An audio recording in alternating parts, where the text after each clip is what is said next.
ईर्ष्या एक भावना नहीं, चिंगारी है।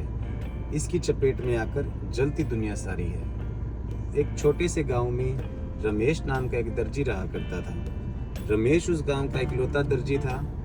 गांव के सभी लोग अपने कपड़े सिलवाने के लिए रमेश की दुकान पर आते थे। इससे रमेश की अच्छी खासी कमाई हो जाती थी। रमेश ये जानता था कि गांव वालों के पास उसके सिवा कोई और विकल्प नहीं है, इसलिए वो थोड़ा घमंडी हो गया था, अहंकारी हो गया था।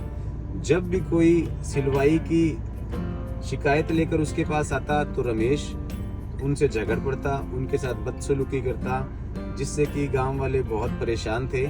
लेकिन कोई और विकल्प न होने के कारण वो सब विवश थे उसके पास जाने के लिए। कुछ समय बाद उस गांव में शांति नाम की एक विधवा महिला अपने बच्चों के साथ रहने आई। शांति सिलाई का काम जानती थी और वो इसीलिए रमेश की दुकान पर नौकरी मांगने गई। लेकिन रमेश ने उसे भगा दिया, उसे नौकरी पर नहीं रखा। शांति के पास कुछ पैसे थे।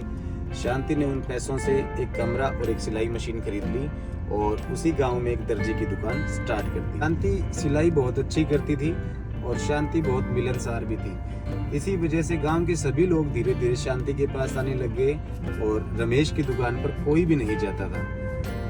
रमेश इस बात को देखकर उसके मन में शांति के प्रति बहुत बड़ी ईर्ष्या पैदा हो गई और रमेश शांति को देखकर मन ही मन जलने लगा और परेशान रहने लगा कि उसके पास गांव का अब कोई भी व्यक्ति नहीं आता सिलवाई करवाने के लिए। रमेश को इतना परेशान देखकर एक दिन रमेश की पत्नी शांति के पास गई और रमेश की पत्नी ने शांति को कहा कि बहन, इस गांव में, ये छोटा सा गांव है और एक गांव में 2 दर्जी की दुकान चलना बहुत मुश्किल है।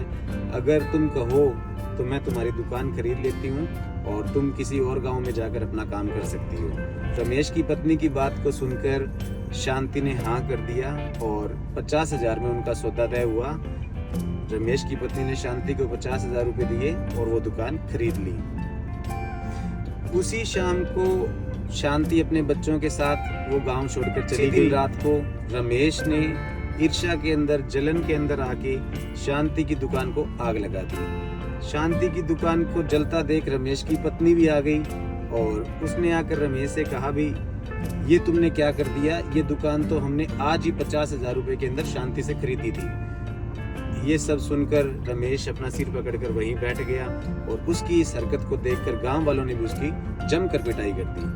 तो दोस्तों, इस कहानी से हमें सीखने को यही मिलता है कि अगर हमारे अंदर अहंकार है तो उसे हमें खत्म कर देना चाहिए और हमें किसी से भी कोई ईर्ष्या नहीं रखनी चाहिए।